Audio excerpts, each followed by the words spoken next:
آپ نے فرمایا کہ اگلے لوگوں کو تو اتنی تکلیف دی جاتی تھی ایمان لانے پر کہ زمین میں گڑا کھود کے ان کو کھڑا کیا جاتا تھا اور سر پہ آرا رکھا جاتا تھا، وہ اپنے 2 ٹکڑے کروا لیتے تھے، ایمان نہیں چھوڑتے تھے۔ تو اللہ یہ جج کر سکتا ہے کہ اس کو میں نے 100 نمبروں کی صلاحیت دی تھی، اس نے 70 حاصل کیے، یہ ناکام ہے۔ اس بیچارے کو صلاحیت ہی 50 کی دی تھی، اس نے 50 میں سے 50 حاصل کر لیے، اگرچہ 70 سے کم ہے لیکن اس کی 100/100 ہے۔ لیکن یہ نہ ہو کہ کوئی شخص دنیا میں تو ماشاءاللہ بڑا تیز ہو اور دین کا معاملہ ہے کہ جی ہماری تو استطاعت ہی کوئی نہیں، جی بالکل، اور جسموں پر لوہے کی کنگیاں پھیری جاتی تھی، یہاں تک کہ ان کی ہڈیوں تک پہنچ جاتی تھی اور گوشت چھیلا جاتا تھا، جیسا کہ بخاری مسلم میں حدیث ہے کہ مجھ سے پہلے کسی نبی کو یہ خصوصیت نہیں ملی کہ پوری زمین اس کے لیے سجدہ گاہ ہو جائے۔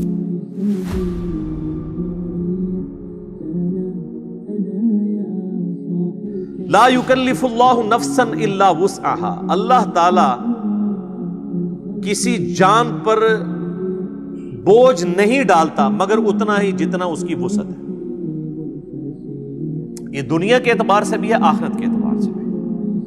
اور یہ اللہ ہی ہے، یقین کریں، جو جج کر سکتا ہے، کیونکہ کچھ چیزیں تقدیر میں، حتیٰ کہ صحیح مسلم میں حدیث ہے کہ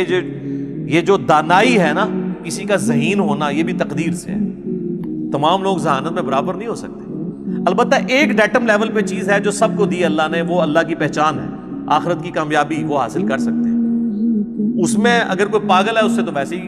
اللہ تعالیٰ نے قلم اٹھایا ہوا ہے، اس اعتبار سے سارے برابر ہیں، لیکن جو باقی جو صلاحیتیں ہیں ظاہر ہے ہر بندے کو ڈیفرنٹ اللہ نے دی ہیں۔ تو اللہ یہ جج کر سکتا ہے کہ اس کو میں نے 100 نمبروں کی صلاحیت دی تھی، اس نے 70 حاصل کیے، یہ ناکام ہے۔ اس بیچارے کو صلاحیت ہی 50 کی دی تھی، اس نے 50 میں سے 50 حاصل کر لیے، اگرچہ 70 سے کم ہے لیکن اس کی 100/100 ہے۔ اسی لیے کہا جاتا ہے کہ نیکیاں قیامت والے دن گنی نہیں جائیں گی، تولی جائیں گی۔ کسی شخص کی ایک نیکی کسی کے 1,00,000 نیکی کے برابر بھی ہو سکتی ہے، کیونکہ جو اسے اللہ نے شاکلہ دیا تھا،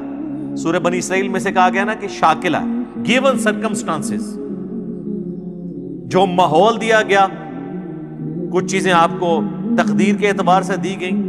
ظاہر ہے وہ تو آپ چینج نہیں کر سکتے، انہی حالات و واقعات میں آپ بیسٹ کتنا پرفارم کر سکتے تھے۔ لیکن یہ نہ ہو کہ کوئی شخص دنیا میں تو ماشاءاللہ بڑا تیز ہو اور دین کا معاملہ ہے کہ جی ہماری تو استطاعت ہی کوئی نہیں، جی بالکل، ٹائم ہی نہیں ملتا جی، ٹائم سارا تو دنیا نو لایا، ٹائم تو کتوں لبے، فوٹو کاپی ہوندی ٹائم دی، تو دنیا داری میں وہ فل تیز۔ آپ دیکھیں کتنے آپ کو لوگ نظر آئیں گے جب دین کی بات کریں تو لگتا ہے کہ یہ بیچارے بالکل گئے گزرے ہیں، لیکن ان کو آپ کبھی اپنی دکان پہ دیکھیں تو یہ تو دنیا میں تو میں آپ سے یہ بات کروں گا نا، اور تو کوئی جرت نہیں کرے گا یہ بات کرنے کی، کیونکہ لوگ ڈرتے ہیں آپ لوگوں سے یہ بات کرتے ہیں، لیکن آخرت میں چمڑی اتر جانی ہے کہ اللہ تعالیٰ فرمائے گا اچھا تو بالکل اس سیدھا سے تمہیں سمجھ ہی کوئی نہیں لگی، تو وہ اس کی وسعت کے مطابق لہا ما کسبت وعلیہا مکتسبت، اسے اجر ملے گا اس کے کیے ہوئے نیک اعمال کا بھی، اور وبال بھی ہوگا جو اس نے برے اعمال کمائے ہیں۔ لہا اس کے لیے، علیہا اس پر، ربنا لا تؤاخذنا ان نسینا واخطأنا، آمین، اے رب ہمارے مت گرفت فرمانا ہماری، کبھی ہم بھول جائیں یا خطا کر بیٹھیں۔ انسان بھول چوک بھی ہو سکتی ہے، اور کبھی یہ کہ کام ٹھیک کر رہا ہے، بھولا نہیں ہے، لیکن اس دوران کوئی اجتہادی غلطی ہوگی، تو اے اللہ ہم سے درگزر فرما، آمین۔ ربنا ولا تحمل علینا اصرا کما حملته علی الذین من قبلنا، اے رب ہمارے ہم پر ایسا بوجھ نہ ڈالنا جس طرح کہ ہم سے جو اگلے لوگ گزر چکے ہیں، ہم سے پہلے جو گزرے، ہم پچھلے ہیں نا ان کے، وہ ہم سے پہلے یعنی آگے گزر چکے، اگلے روز اگلے جو لوگ گزر چکے ان پہ جو تو نے بوجھ ڈالا تھا ویسا ہم پہ نہ ڈالا۔ صحیح بخاری میں حدیث ہے، صحابہ کرام نے جب شکایت کی نا کہ یا رسول اللہ اتنی تکلیفیں اٹھانی پڑتی ہیں، تو آپ علیہ السلام ناراض ہوئے، آپ نے فرمایا کہ اگلے لوگوں کو تو اتنی تکلیف دی جاتی تھی ایمان لانے پر کہ زمین میں گڑا کھود کے ان کو کھڑا کیا جاتا تھا اور سر پہ آرا رکھا جاتا تھا، وہ اپنے 2 ٹکڑے کروا لیتے تھے، ایمان نہیں چھوڑتے تھے، اور جسموں پر لوہے کی کنگیاں پھیری جاتی تھی، یہاں تک کہ ان کی ہڈیوں تک پہنچ جاتی تھی اور گوشت چھیلا جاتا تھا۔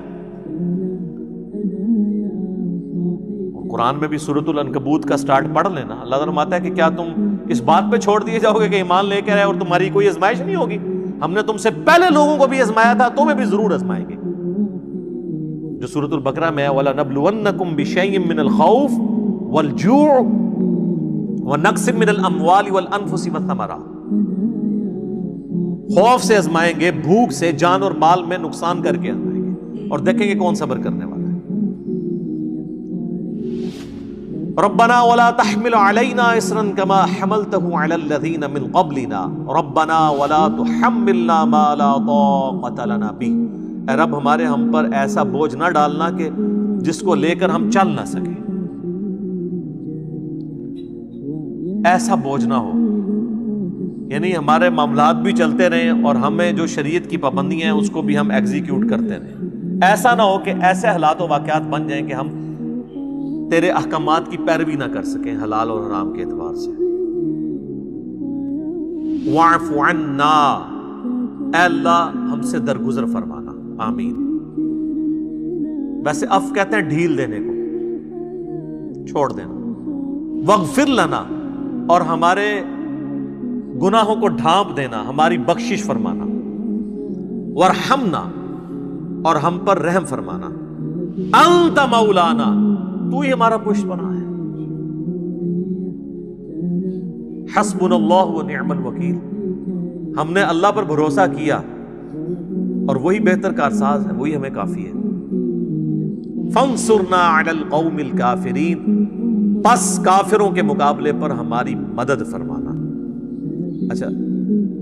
یہاں پہ یہ سورۃ البقرہ مکمل ہوئی الحمدللہ. آپ دیکھیں کہ یہ بیسیکلی تو اس کے اندر بہت بڑے اشارے تھے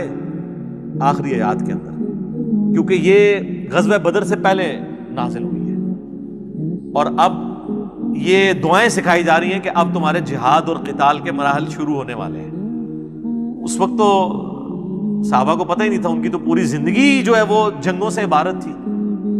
یعنی آخری دفعہ ہی مل کے جاتے تھے اپنے گھر والوں کو، چاہے بدر میں گئے ہیں، احد میں گئے ہیں، خندق میں گئے ہیں، خیبر میں گئے ہیں، اور پھر حضور کے بعد بھی قادسیہ اور یرموک بھی لڑنی پڑی، ہزاروں لوگ شہید ہوئے. تو اس کے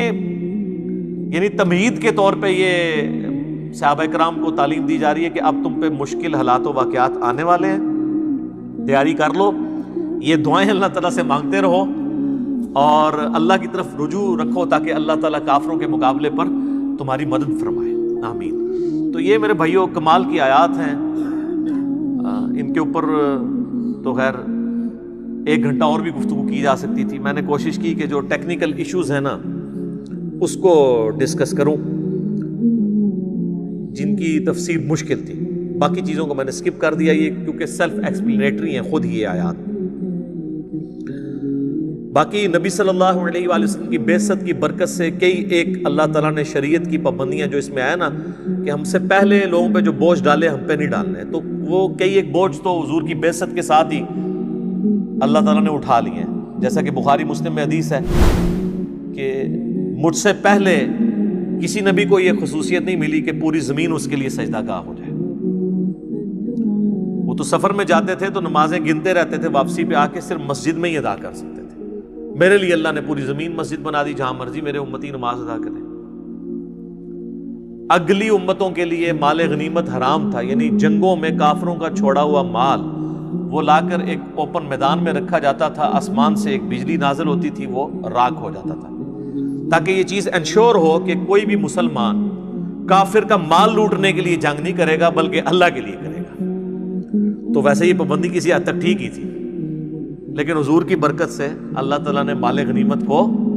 حلال کر دیا کہ ٹھیک ہے تم اس کو استعمال کر سکتے ہو. اور پھر آپ کو پتہ ہے غزوہ احد میں پھر مس ہینڈلنگ بھی ہوئی، اس کے اوپر سرزنش بھی ہوئی. 60 آیات نازل ہوئی سورہ آل عمران کی کہ تم نے نبی صلی اللہ علیہ وآلہ وسلم کی نافرمانی کی ہے دنیا کے مال کی وجہ سے. اور اس سرزنش کا فائدہ ہوا کہ پھر اس کے بعد صحابہ کرام کو جنگ ہارے نہیں ہیں، ڈسپلن کبھی اپنا لوز نہیں کیا، کیونکہ اللہ تو پھر قادسیہ اور یرموک بھی دیکھ رہا تھا نا کہ اس کے بعد اتنی بڑی بڑی جنگیں ہونے والی ہیں اور وہاں تو پوری دنیا کے خزانے ان کے ہاتھوں میں لگنے والے ہیں. تو پہلے ہی ذرا اس اعتبار سے ان کی تربیت کی جائے کہ اللہ کی رضا کے لیے سارے کے سارے معاملات ہونے چاہیے.